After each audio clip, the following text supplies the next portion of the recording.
Hello everyone, मैं अजीत कुमार आपका पुनः स्वागत करता हूं विद्या ई एकेडमी के ऑनलाइन प्लेटफॉर्म चैनल पर। कैसे हैं आप सभी लोग? उम्मीद करता हूं अच्छे होंगे और आप लोगों की पढ़ाई भी अच्छी चल रही होगी। आज हम मध्यकालीन भारत का जो पहला टॉपिक था उसे कंटिन्यू करते हैं। हमने पहले टॉपिक में मोहम्मद बिन कासिम के बारे में पढ़ा। जैसा कि आप थंबनेल पर देख रहे हैं, भारत पर प्रथम मुस्लिम आक्रमणकारी। तो मोहम्मद बिन कासिम के नेतृत्व में भारत पर पहला मुस्लिम आक्रमण किया गया। तो इसी टॉपिक को हमने पिछली बार पढ़ा था। इसके तात्कालिक कारण की अगर हम बात करें तो तात्कालिक कारण में हमने पढ़ा था कि सिंध के राजा दाहिर के बंदरगाह देबिल पर श्रीलंका से आ रहे अरबी जहाज़ों का लूटा जाना और इराक के गवर्नर हज्जाज द्वारा उससे जुर्माने की मांग रखना, लेकिन दाहिर द्वारा उस जुर्माने की मांग को अस्वीकार कर देना। इसी के चलते 17 वर्षीय मोहम्मद बिन कासिम द्वारा सिंध के राजा दाहिर पर आक्रमण करना और देवल, नीरुन, सहवान, सीसम, रावर, ब्रह्मनाबाद, अलौर, सिक्का, मुल्तान लगातार जीतते हुए चले जाना। इसके बाद मोहम्मद बिन कासिम अपने सेनापति अबू हकीम को कन्नौज पर भेजता है और कन्नौज पर तत्कालीन भारत में प्रतिहारों का शासन हुआ करता था, लेकिन प्रतिहारों द्वारा अबू हकीम को हराकर वापस पुनः भेज दिया जाता है। इसके बाद जाते समय मोहम्मद बिन कासिम दाहिर की दो पुत्रियां सूर्या देवी और परिमल देवी को ब्रह्मनाबाद से पकड़ता है और नए खलीफा सुलेमान के लिए भेज दिया जाता है। इसके बाद दाहिर की पुत्रियों द्वारा कौमार भंग का आरोप कासिम पर लगाया जाता है, जिसके चलते नए खलीफा सुलेमान कासिम को बैल की खाल में भरवाकर मरवा देता है। यहाँ तक हमने इस टॉपिक को पढ़ा था। अब आगे का टॉपिक हम शुरुआत करते हैं। तो देखें कि आज हम बात करेंगे भारत पर अरबी आक्रमण के प्रभाव। तो भारत पर जो अरबी आक्रमण हुआ इसके क्या क्या प्रभाव रहे, इसके ऊपर हम आज चर्चा करेंगे। तो इसके सामाजिक, धार्मिक, आर्थिक एवं सांस्कृतिक परिणाम दृष्टिगोचर होते हैं। भारत में अरबों के आक्रमण से सामाजिक, धार्मिक, आर्थिक और सांस्कृतिक यानी हर क्षेत्र में इनके प्रभाव दिखाई देते हैं। जैसे अगर हम बात करें तो भारतीय अंक पद्धति वर्गमूल, घनमूल, शून्य, दशमलव आदि से अरबों का परिचय हो गया और अरबी लोग इस भारतीय संख्या को क्या कहते थे? हिंदसा। क्या कहते थे? हिंदसा। मोस्ट इंपोर्टेंट है ये बात कि पहली बार हम लोगों से यानी भारतीयों से अरबी लोग वर्गमूल, घनमूल, शून्य, दशमलव जैसी चीजों को सीखा। तो ये किस प्रकार का प्रभाव रहा? ये है शैक्षिक प्रभाव। कैसा प्रभाव है? शैक्षिक प्रभाव। शैक्षिक प्रभाव। शैक्षिक प्रभाव किस प्रकार का प्रभाव दिखाई देता है ये भारत में? शैक्षिक प्रभाव। इसके अतिरिक्त हम बात करें तो भारतीय उपन्यास पंचतंत्र, कौन सा? पंचतंत्र का अरबी में अनुवाद इब्न अल मुकफ्फा ने कलीला व दिमना नाम से किया। तो आप जानते हैं ये पंचतंत्र जो उपन्यास है ये विष्णु शर्मा द्वारा रचित है। किसके द्वारा? विष्णु शर्मा। विष्णु शर्मा। और इस किस भाषा में? ये संस्कृत भाषा में। किस में है? संस्कृत भाषा में। तो पंचतंत्र जो विष्णु शर्मा के द्वारा रचित एक उपन्यास है संस्कृत भाषा में, इसका अरबी में अनुवाद इब्न उल मुकफ्फा ने कलीला और दिमना नाम से किया। तो ये भी किस प्रकार का प्रभाव है? एक प्रकार से शैक्षिक प्रभाव है। इसके अतिरिक्त ये आप देख रहे हैं यहाँ पर पंचतंत्र का ये चित्र लगा हुआ है और ये किसने लिखा है? विष्णु शर्मा ने। ये आप याद कीजिएगा, प्रश्न आपको देखने को मिलेगा एग्जाम में। इसके अलावा अरबियों ने भारतीयों से ज्योतिष सिद्धांत सीखे। तो भारतीय ज्योतिष सिद्धांत में पारंगत हुआ करते थे। तो हमारे माध्यम से अरबी लोगों ने इन चीजों को सीखा। इसके अतिरिक्त हम आगे बात करते हैं तो चौथा वेरी मोस्ट इंपोर्टेंट अरबियों ने भारतीयों को ऊंट, कागज, खजूर से परिचित कराया। अरबी लोग भारत में पहली बार ऊंट, कागज और खजूर लेकर आए से, जिससे हमारा परिचय हुआ। आप जानते हैं, अगर हम कागज की बात करें, कागज, ये आप चित्र देख रहे हैं, ऊंट, खजूर, कागज। कागज की बात करें तो इसका आविष्कार कहाँ हुआ था? इसका आविष्कार चीन में हुआ था। कहाँ हुआ था? चीन में। और आविष्कारकर्ता कौन था? तसाइलुन। कौन था? तसाइलुन। तसाइलुन, इसने इसका आविष्कार किया था। लेकिन अरबी लोगों ने भारतीयों को सिखाया कागज, खजूर और ऊंट के बारे में। तो ये भी एक सामाजिक और सांस्कृतिक कारण था। आगे, अरबों के सबसे बड़े शत्रु प्रतिहार थे। कौन थे? प्रतिहार थे। तो प्रतिहारों में ये जो आप चित्र देख रहे हैं, ये राजा मिहिरभोज हैं। कौन है? राजा मिहिरभोज। राजा मिहिरभोज। मिहिरभोज ये किस वंश के थे? ये प्रतिहार वंश के थे। ये किस वंश के राजा थे? प्रतिहार। प्रतिहार वंश के राजा थे मिहिरभोज। तो प्रतिहारों में जो राजा मिहिरभोज थे, तो अरबी प्रतिहारों को अपना सबसे बड़ा शत्रु मानते थे और जिन्हें ये लोग अल सुर्ज नाम दिया करते थे। क्या नाम देते थे? अल जुर्ज। अल जुर्ज नाम से ये प्रतिहारों को पुकारा करते थे। ये अभी प्रश्न एमपी सेट में देखने को मिला है। एमपी सेट में आया हुआ प्रश्न है। जबकि राष्ट्रकूट इनके अच्छे मित्र थे, जिन्हें ये बलहार कहते थे। तो राष्ट्रकूटों से इनके अच्छे संबंध थे। भारत में अरबियों का आगमन जो हुआ था, वो राष्ट्रकूटों की मदद से हुआ था। राष्ट्रकूटों ने अरबियों को मालाबार तट पर बसाया। कहां पर? मालाबार। कहां पर बसाया? मालाबार तट पर। मालाबार तट। मालाबार तट जानते हैं कौन सा है? ये इस प्रकार से, ये दक्षिण भारत की अगर हम बात करें तो ये हिस्सा केरल वाला, केरल के आसपास वाले तट को क्या कहते हैं? मालाबार तट। तो भारत में अरबी लोग पहली बार मालाबार तट पर आकर बसे और राष्ट्रकूटों ने इसकी मदद की। इसीलिए राष्ट्रकूटों को अपना मित्र बताते थे और इन्हें क्या नाम दिया? बलहार नाम दिया। ये वेरी मोस्ट इंपोर्टेंट बात है। आगे देखते हैं। अरबों ने सिंध में सिंधु नदी के तट पर, किस नदी पर? सिंधु नदी के तट पर मंसूरा नामक नगर बसाया, जो बाद में इनकी राजधानी बनी। तो अरबियों ने सिंध में मंसूरा नामक नगर बसाया था और इसे बाद में इन्होंने अपनी राजधानी बनाया। तो ये प्रश्न पूछा जाता है कि अरबियों द्वारा बनाई गई राजधानी का नाम बताइए। क्या था? मंसूरा नाम था। इसके अतिरिक्त अरबों ने प्रतिहारों से बचने हेतु एक नया नगर अल महफूजा बनाया। मैंने अभी आपको बताया था कि अरबों को सबसे बड़ा डर प्रतिहारों से हुआ करता था। तो इन्हीं के चलते इन्होंने एक नए नगर अल महफूजा की स्थापना की थी। तो ये प्रश्न पूछा जाता है कि प्रतिहारों के डर से अरबों ने कौन से शहर की स्थापना की? अल महफूजा।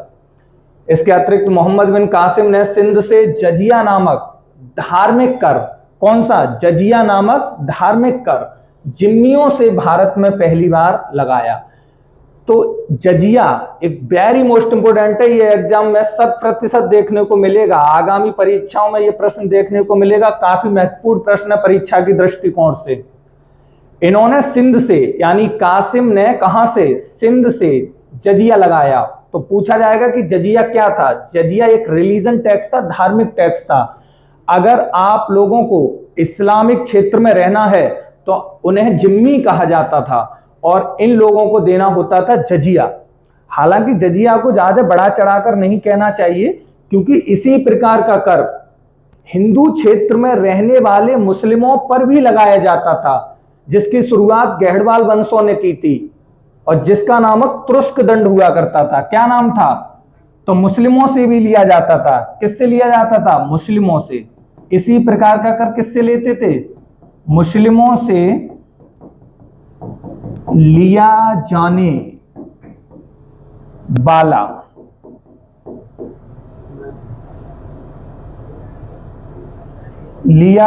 वाला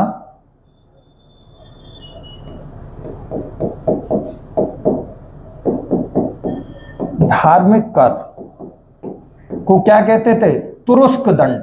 क्या कहते थे? तुरुस्क दंड। और ये कौन वसूलता था? गहड़वाल। कौन वसूलते थे? ये गहड़वाल।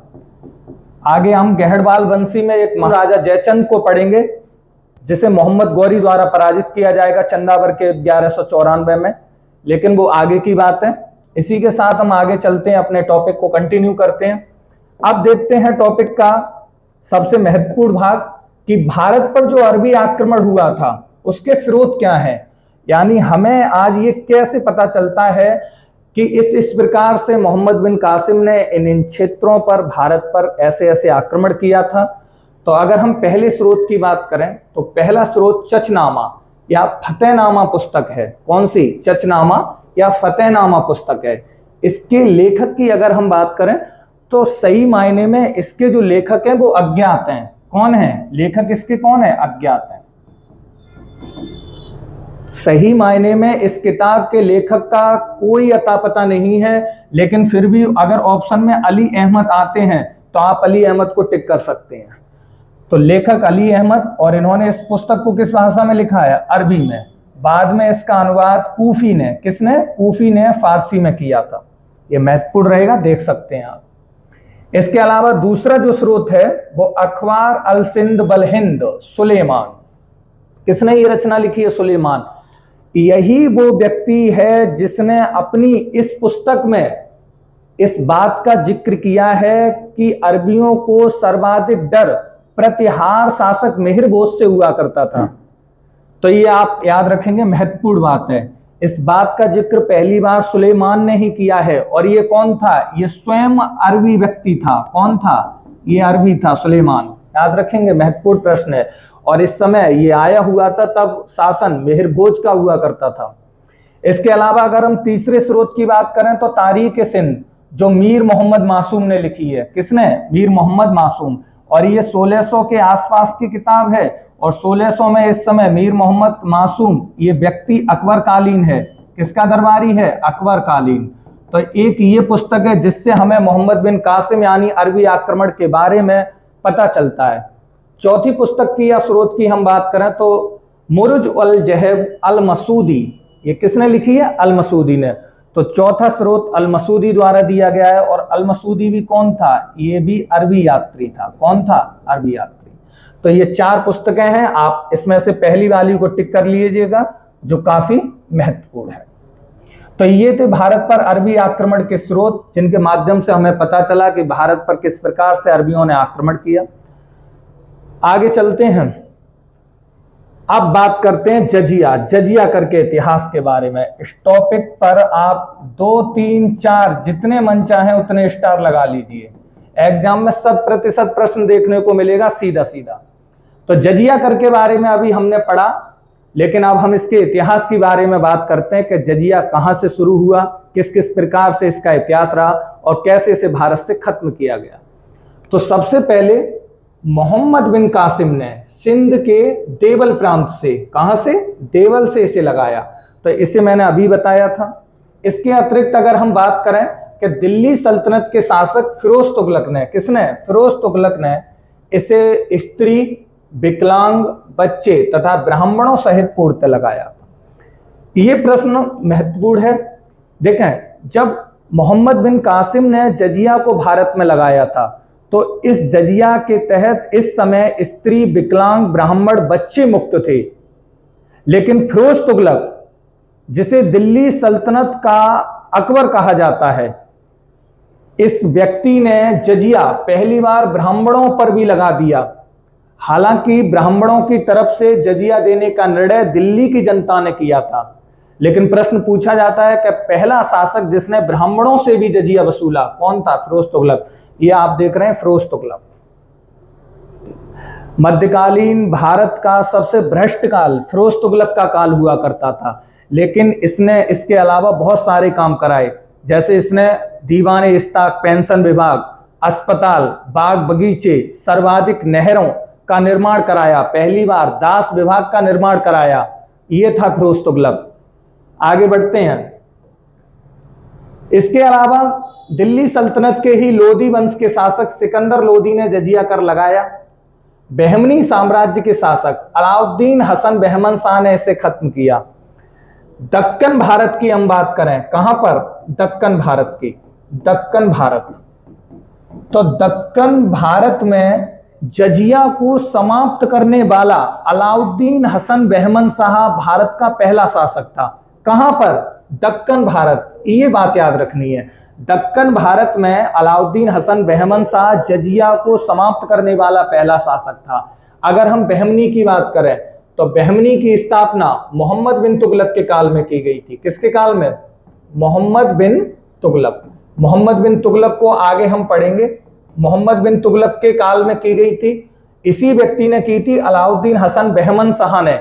इसे हसन गंगू नाम से भी इतिहास में जाना जाता है। और इसकी स्थापना इसने कब की थी? 1347 में। यह भी महत्वपूर्ण प्रश्न है। आगे 5वां पॉइंट है, कश्मीर में सर्वप्रथम जजिया सिकंदर शाह ने लगाया, लेकिन इसी वंश के अगले शासक जैनुल आबदीन ने, किसने? जैनुल आबदीन ने भारत में पहली बार जजिया को समाप्त किया। तो जजिया भारत में प्रथम मुस्लिम शासक जिसने समाप्त किया कश्मीर का जैनुल आबदीन था। कौन था? कश्मीर का जैनुल आबदीन। और इस जैनुल आबदीन को कश्मीर का अकबर भी कहते हैं। क्या कहते हैं? कश्मीर का अकबर। इसकी उदारता के चलते इसे कश्मीर का अकबर कहा जाता है। और इसके जो पिताजी थे सिकंदर शाह, ये एक क्रूर शासक हुआ करता था। इसने जजिया को लगाया था कश्मीर में, लेकिन जैनुल आबदीन ने इसे पहली बार भारत में खत्म किया। दक्कन में पहली बार पूछा जाए अलाउद्दीन हसन बहमन शाह, लेकिन भारत में पहली बार जजिया किसने समाप्त किया? तो आप टिक करेंगे जैनुल आबदीन, जिसे कश्मीर के अकबर के नाम की संज्ञा दी गई है। आगे चलते हैं। अगर वीडियो अच्छी लग रही है तो आप लोग कमेंट करें, लाइक करें, शेयर करें। इसके अतिरिक्त गुजरात में सर्वप्रथम जजिया अहमद शाह के काल में। किसके काल में? अहमद शाह के काल में। अहमद शाह ये वही शासक है जिसने 1412 में, कब? 1412 ईस्वी में अहमदाबाद की स्थापना की थी। अहमदाबाद की स्थापना किसने की थी? अहमद शाह ने 1412 में। तो इसने भी गुजरात में जजिया कर को लगाया। शेरशाह के काल में जजिया को नगर कर की संज्ञा दी गई। इसके अतिरिक्त मुगल शासक अकबर ने 1564 में जजिया को समाप्त किया। यह महत्वपूर्ण है, यह परीक्षा में देखने को मिलेगा प्रश्न कि मुगल शासक अकबर ने जजिया को कब समाप्त किया। तो अकबर ने 1564 में जजिया को समाप्त किया। हालांकि 75 में इन्होंने लगा दिया और अंततः 79-80 में इसे फिर हटा दिया था। तो ये आप देख रहे हैं स्क्रीन पर, ये अकबर का चित्र है। तो अकबर का ये प्रश्न पूछा जाता है कि इन्होंने जजिया को कब समाप्त किया? 1564 में। इसके अतिरिक्त आगे हम बात करें औरंगजेब। ये चित्र आप देख रहे हैं किसका है? औरंगजेब, मुगल काल का दरवेश। इसे क्या नाम दिया गया है औरंगजेब को? मुगल काल का दरवेश। मुगल काल का दरवेश। दरवेश इसने 1679 में जजिया लगाया। तो अकबर के समाप्त करने के बाद मुगल शासक औरंगजेब ने जजिया को 1679 में लगाया, क्योंकि ये मुस्लिम अनुयायियों का समर्थन चाहता था। इसके चलते इसने जजिया को लगाया। हालांकि दक्कन भारत के कुछ राज्य से फ्री रहे। आगे बात करते हैं। ये देखें, मोहम्मद शाह रंगीला ने 1720 में, कब? 1720 में सवाई राजा जयसिंह के अनुरोध पर इसे पूर्णतः समाप्त किया। ये वेरी मोस्ट इंपोर्टेंट प्रश्न है, वेरी मोस्ट इंपोर्टेंट। जजिया को भारत से पूर्णतः समाप्त करने का श्रेय मोहम्मद शाह रंगीला को जाता है। जैसा नाम से ही आप देख रहे हैं रंगीला, नाम और काम दोनों आपको यहां पर दिखाई दे रहे होंगे। ये रंगीला है। तो रंगीला मिजाज होने के कारण से इन्हें रंगीला बादशाह की उपाधि दी गई। और इन्हीं के काल में ईरान के नेपोलियन, किसने? ईरान के नेपोलियन नादिर शाह ने, नादिर शाह ने इन पर आक्रमण किया। 1739 में आक्रमण किया और इस आक्रमण में मोहम्मद शाह रंगीला से मोहम्मद शाह रंगीला से कोहिनूर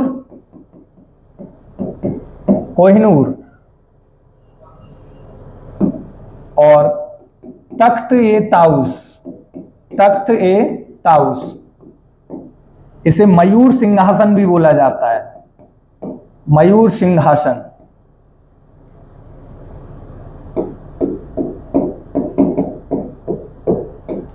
भारत से लूट कर ले गया। तो ये था मोहम्मद बिन कासिम, भारत पर पहला मुस्लिम आक्रमण, और इसी के साथ साथ मध्यकालीन भारत का पहला आक्रमण जो आज तक हमने पढ़ा, और इस टॉपिक को हमने खत्म किया है।